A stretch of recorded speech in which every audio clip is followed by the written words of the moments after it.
All right, guys, Colton 5X Mechanics here, and just gonna make a quick video kind of talking about and explaining replacement of the turbo coolant line. This is for the F30 with the B48 motor. This can be found in a lot of the current BMWs, 430s, 330s, 530s, stuff like that. The coolant turbo line is very known for leaking. Specifically, this is the return line, and there's another one down here that I have off. This is the feed line down there. So I got the old one off. As you saw, I had it in my hand, and I'm about to get the new one in here. And just a couple tips and tricks I want to make you aware of. So again, this is a really common line that needs to be replaced. Upon my research, as you can see, mine was leaking coolant through this rubber connector here. And if it is leaking, you might potentially see some coolant leaking onto the thermostat here. And then if I go onto my intercooler tube that goes to the turbo, you'll see a whole bunch of coolant on there. So anyways, a few pointers that I want to make you aware of. It's a lot easier if you remove the air intake and the intake tubes. You can see I have the entire air box removed, the air inbox hose, and then the intercooler tube. That's going to allow it to free up a lot more space. There's going to be 2 bolts you're going to need to remove, and then you'll have this connector right here. This is your typical BMW quick disconnect. You see there's a metal clip right here on top, right where my thumb is at. That's what holds it in. I'm going to clip that in. I just haven't yet. Other than that, there's going to be 2 T30 bolts holding in the turbo line. So yes, again, this is a T30. So the first bolt you're going to find is right here on this bracket, and this is on the turbo feed line here. That one just kind of helps hold it in place. The other main bolt is going to be down here where my finger is at. Again, it's kind of hidden behind the turbo, but a T30 will get it off. I used my 1/4-inch ratchet here, and I was able to get both of them. Just kind of went in there like that on the bracket one, and then same for the turbo one down there. You're able to go down and get it. Like I said, this is a lot easier with the all the hoses and tubes removed. I also had this removed. This connects up to here. It's some sort of breather valve, and then goes down to your intake tube. So I kind of just have that sitting aside here.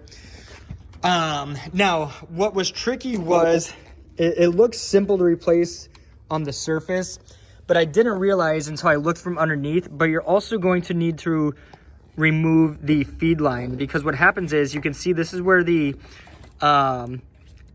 is the return line right here where it goes in. The feed line actually goes in right behind it, and you'll see this tab right there. It sits and it's held on using the same bolt that holds on the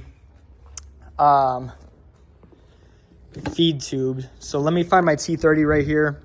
So how it works is, like I said, this one bolt goes through both of those little ears, I guess you call them, on the lines, and that's what holds it on. So once you remove this bolt, it goes literally right where I'm holding it. You pull it out.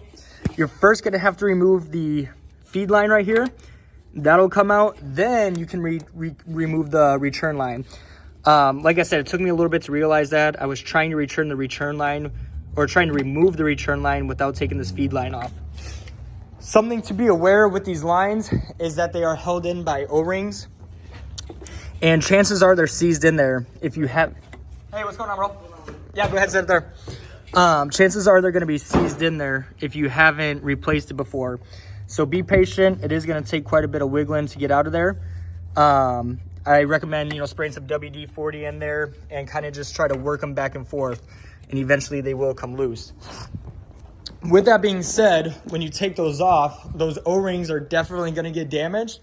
The new hose comes with an O-ring, but this is the O-ring off of the feed line. So this is not going to be reusable.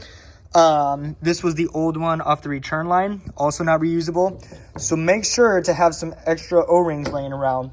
I have a variety here. Whatever one fits best is what I'm going to end up using.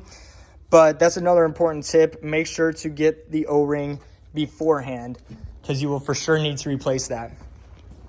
So yeah, hopefully that helps you guys out a little bit. Here's the ear that I was talking about, where that T30 bolt goes through. So like I said, that T30 bolt goes through both of those lines and holds them on together. Hopefully that helps make this a little bit easier. I know there's not a whole lot of information on this job. One other tip I want to give you is before clipping in the new hose up here, I highly recommend putting some lube up there. So I just use a little bit of oil and put some oil on there and slip it in. That's going to help the O-ring from ripping or tearing as you're pressing that in. And also same thing goes for the turbo lines. Those O-rings that I was just showing you that sit in here and go into the turbo, put some oil on that O-ring and it's going to help it slide in a lot easier without getting damaged. So again, this is not a DIY, but it is some information out there that hopefully will help you guys, because without these tips, it is a little bit of a tedious and frustrating job. Alrighty guys, thanks for watching.